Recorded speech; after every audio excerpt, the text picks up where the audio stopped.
Morning, beloveds. Today was the first day back in our park for a month.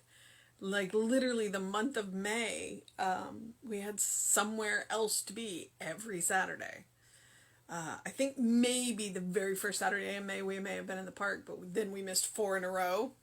But the squirrels didn't forget us, and the blue jays certainly didn't forget us. At one point, we got swarmed by the blue jays. It was interesting. Usually there's like 2, 3. This time Tom was like, there's like 6 or 7 of them. So I'm hoping that, I know I got a couple of good shots. We'll see how many. Taking pictures of birds is challenging. And the little redheaded woodpecker got in there too. I didn't even know he was there until I realized that I was snapping a picture of him. I was like, oh, hello. At one point, we were getting swarmed by the squirrels, and we saw all the blue jays, and I said, "Just throw a handful," and he did. That's when we saw the woodpecker. So it was great. It was great fun. It was misty and foggy, and yet kind of warm. I mean, don't get me wrong; it was in the low 70s, but. When we got there, by the time we left, the sun had come out and the sky was mostly blue. So it was a really pretty day. It's a really pretty day in the park. And my first 2 miles were good and my last mile was awful. But that was because I didn't pause it quick enough when we stopped when we got swarmed by the squirrels and the blue jays. I should have paused it and didn't. And so it really screwed with my metrics. But it is what it is. And it looks like the internet is stable today, so hopefully I won't get kicked off like I did yesterday. It is June 5th. Our title is What I Decree, The internet is stable today, but apparently my mouth is not. What I decree today happens. And our Emerson quote is, "A man contains all that is needful to his government within himself. He is made a law unto himself. All real good or evil that can befall him must be from him." I stand in a universe which responds to me. My world, being a subconscious intelligence, must respond to my conscious thought, act upon it, and produce what I decree. It has no power to resist me, and no way of not doing what I direct. I act upon the one mind, and the world of form reacts to me in direct response. My word is power. My thought is a direction to the universal power and presence. My active treatment is a command to the subconscious to produce what I want. Knowing what I really want, I now speak with authority to my own mind, and the sum total powers of the universe automatically produce my command in form. This is my power and my authority as the Son of God. Jesus bid the waves be still, and they calmed at his word. I now look out upon the troubles of my own experience and declare, "Peace, be still." Jesus demonstrated to all that God's power is the only power. I am a center of this power, and it seeks my recognition and direction. My thought directs it, and my emotions motivate it. I am the only authority in my world. I may give this authority to others, to situation or to conditions, but it is my free choice to do so.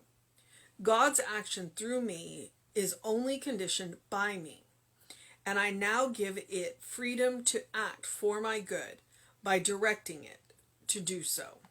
Nothing can happen to me unless I am the channel through which it acts. I now refuse all evil, all inharmony, and all disease. My mind is centered in the good and the true and the wise. Projecting good, I experience good. Wise ways of the Spirit, I know what to do and speak my word to accomplish it. In me there is wisdom born of God. In me there is love born of infinite wisdom. I now to decree their release into my experience. I decree my own good, and this makes it good to others. I accept the responsibility of life. I declare the truth, and my world must mirror only truth. All right, so straight up, that is hardball metaphysics, but that is also the way treatment works. He has this line in here. Okay, so I am a center of this power, and it seeks my recognition and direction. My thought directs it, and my emotions motivate it. That is probably the clearest line on how treatment works. My thought directs it, my emotions motivate it. And he also says in here, now that I know what I want, that's another thing. It's like, if you are going to go into treatment, it's helpful to know what you want. You don't have to know what you want. Because if you don't know what you want, you can treat to know what you want. And then you craft another treatment. And that's the way it works. That is absolutely the way it works. So sometimes we don't know what we want. So we treat to know what we do. Sometimes we know what we don't want. And so sometimes we can flip that. We can flip it and go, okay, well, this is not what I want. So then what's the opposite of that? Is that what I want? And so sometimes starting with what we don't want helps, because it gives us an idea of which direction to go. But he's straight up, this is what it is. And I don't know why I'm having so much trouble with the word decree today, but it is what it is, right? So it is very much, Science of Mind is very much about personal responsibility. With the understanding we do live in community, because we're all one. And so sometimes the only choice I have in a situation is how I feel about it. And so I choose how I feel about it. I choose how I'm going to respond to it. And that's the difference between reacting and responding. Because when you react, you're not choosing. You're acting on instinct. And so responding is when you take a minute to think. Now, if you do your spiritual practice every day, your reactions will tend to be closer to your responses, because you will have grooved in a thoughtful approach to situations. So when things happen, because it's not going to be honey cakes and lemonade all the time. I have no idea where that just came from. It's not going to be honey cakes and lemonade all the time. Sometimes we have to do hard stuff. Sometimes we have to deal with tough love. And that's the point of spiritual practice, is so that in those times, we have, 1, somewhere to go, 2, we've banked up, and 3, because we have banked up, we have the energy to, we have the response, the response ready, and we have a default setting that will give us the space to think in situations that are not preferred. Because we don't automatically, throw up our hands and go, ah! We have that spiritual space built in, that we can think, okay, I'm not real happy with what's happening here. What am I going to do about it? Who do I need to speak to about this situation? Because I can speak to me, and I can speak to God, and sometimes I can go speak to other people. But frequently that's the place you start. You end up in a situation, and then you look around and you go, all right, God, I don't like this. Help me get out of it. And then God will help you find the people to help you get out of it. Or direct you if you can get yourself out of it. Because we're not saying you don't need people. But what we are saying is, the first place you go is within to God. And then you check yourself. And then you move out into other people. And then when you do that, then you'll be guided to the people that can help you. All right? We're all one. So we're all in this together. What I decree happens today. Or what I decree today happens. All right, Emerson. Emerson. A man contains all that is needful to his government within himself. Meaning, right here, every choice I make, I have all the information I need right here. And if I don't have it when I go here, then it will say, why don't you check this source? It will direct me to this, what I need. But the first place to go is here. He has made a law unto himself. All real good or evil that can befall him must be from himself. That's Emerson. And if you go back and listen, I think it's Shakespeare that said, nothing is good or evil, it's thinking that makes it so. So there are a whole lot of things that happen, and it's us being judging about it. Now, that does not mean that when we are hurting other people, okay, that's straight. But that is somebody making a choice. So, don't get tangled up in the philosophical there about all good or evil that can befall him must come from himself. We make choices, and when we choose to hurt other people, that's not their fault. That is us, and we need to be responsible for that. I'm not going to blame the victim, and Emerson would not agree with that either. So don't nitpick Emerson and for that, because I think Emerson would be like, what? And I know Ernest would. Ernest was not. He's like, no, you do not hurt other people or living things. Okay, I stand in a universe which responds to me. My whole being, a subconscious intelligence, my world being a subconscious intelligence must respond to my conscious thought. That means the law must respond to me. And the best way for me to direct the law is consciously. All right? The universe, the world that I live in. Because let's be honest, even quantum physics will tell you, you live in your own world.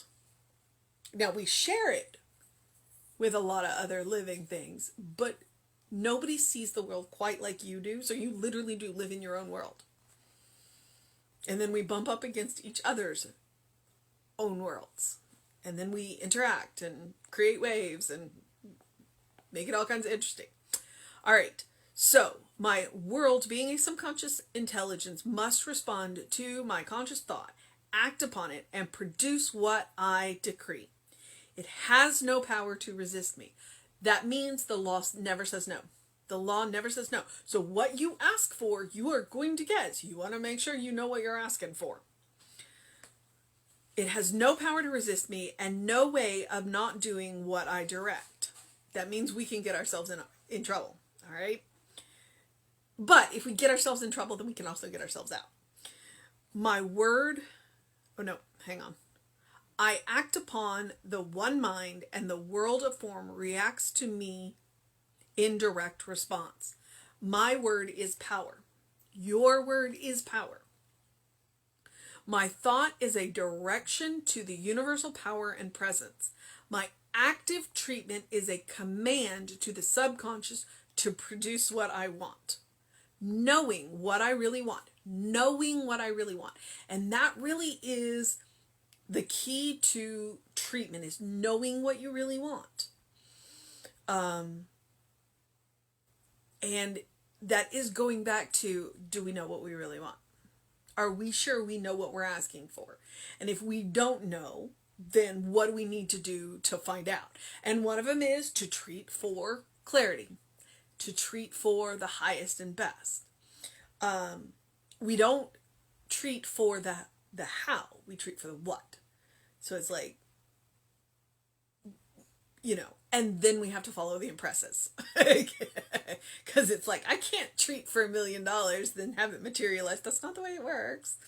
But I can treat for $1 million and then follow the guidance that comes to me that will lead me to a way that $1 million could come into my life.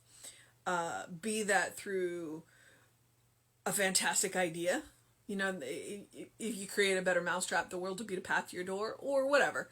I'm flippant about the $1 million because that's not what I want. What I want is I've told you this before, resource allocation. I'm a big believer in appropriate resource allocation.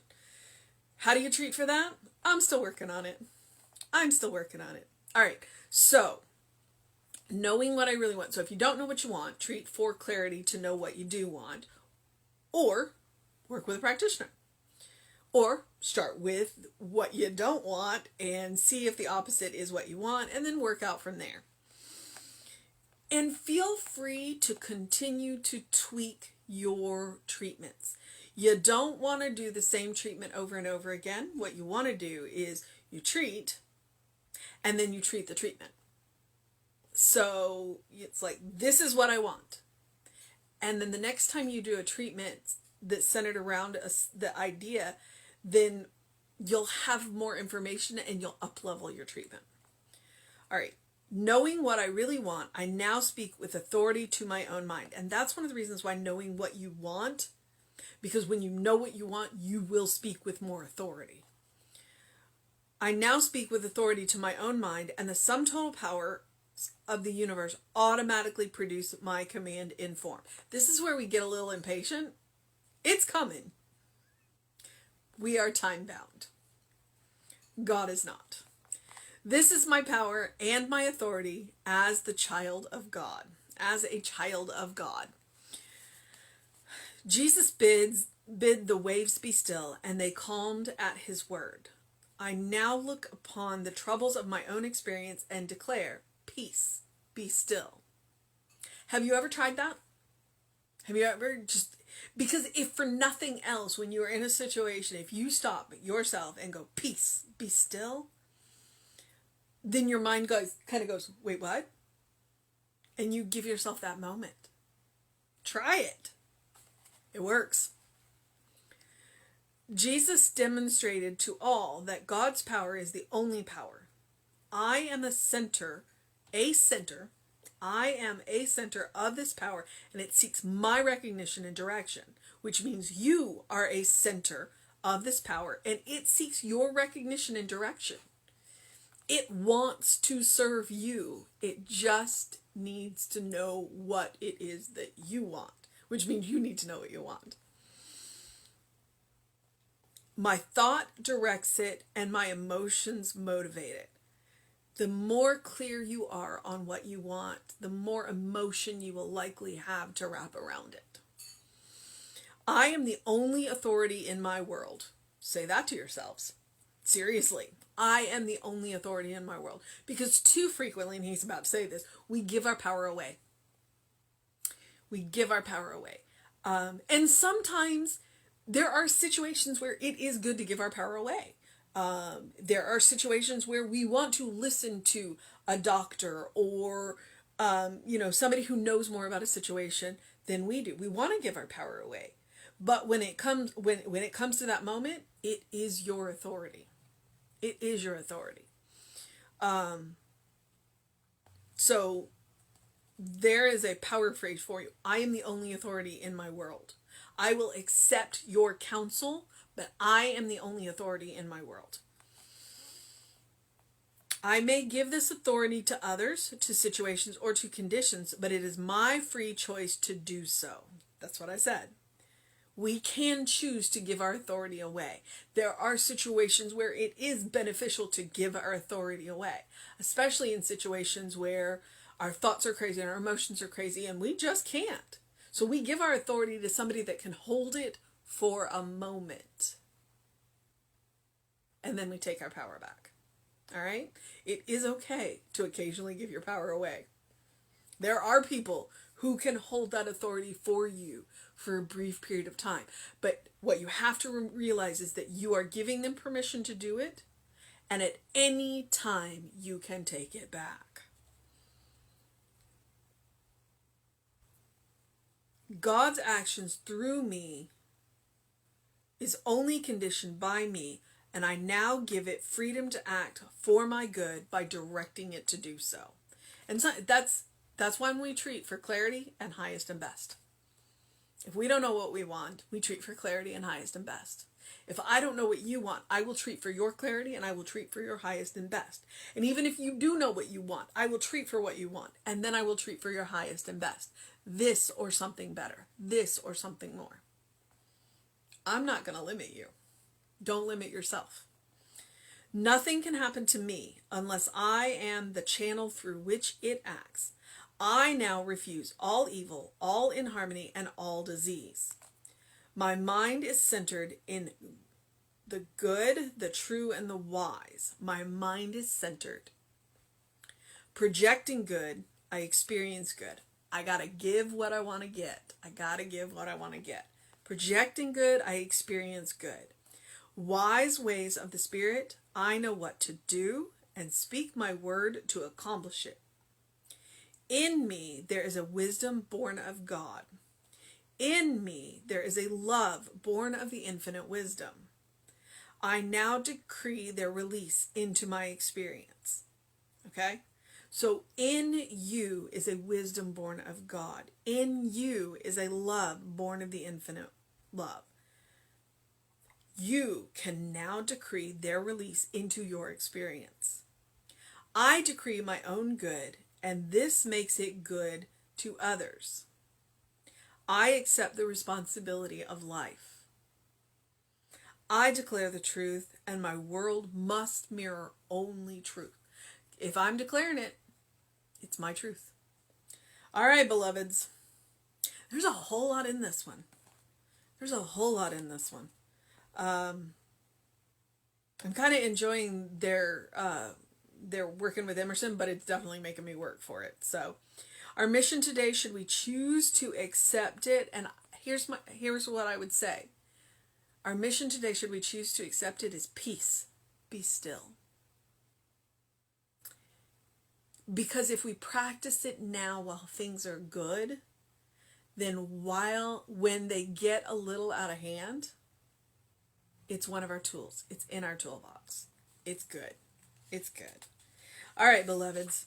I'm going to encourage you, as I always do, to do something loving for yourself, do something kind for yourself, do something compassionate for yourself, whatever that looks like today. For me, it was to go to the park, to run 3 miles, to talk to squirrels and blue jays, and have a good time with my husband. It was good. So do something like that. Do something that I always encourage you to do something to engage your mind and your body. And going to the park and being with the trees and the birds and the squirrels is great. Love it, love it, love it. And it's really, because we've had all the rain, everything's really green right now. So, do what you need to do to make it a good day. Drink some water. Get some sunlight first thing in the morning, because the sun's out at the moment. We may get some scattered showers later, but right now, sun's out. So have a wonderful day, and know that we will be back with you. Well, let's see. Reverend David will be on around 5 p.m. on Facebook Live. I'll be back at 9 a.m. tomorrow, as usual. And then we will have an amazing service for you at 11. All right? Right here on Facebook Live. Do what you need to do to take care of yourself. Know that you're a beloved child of God, in whom God is well pleased. And whatever else you do today, please open the windows of your soul. Allow the breath of heaven to remind you do live in heaven now. So look for the good. Look for the good. It's all around you. The more you look, the more you see, the more there is. All right, beloveds, I will talk to you tomorrow. Have a great day.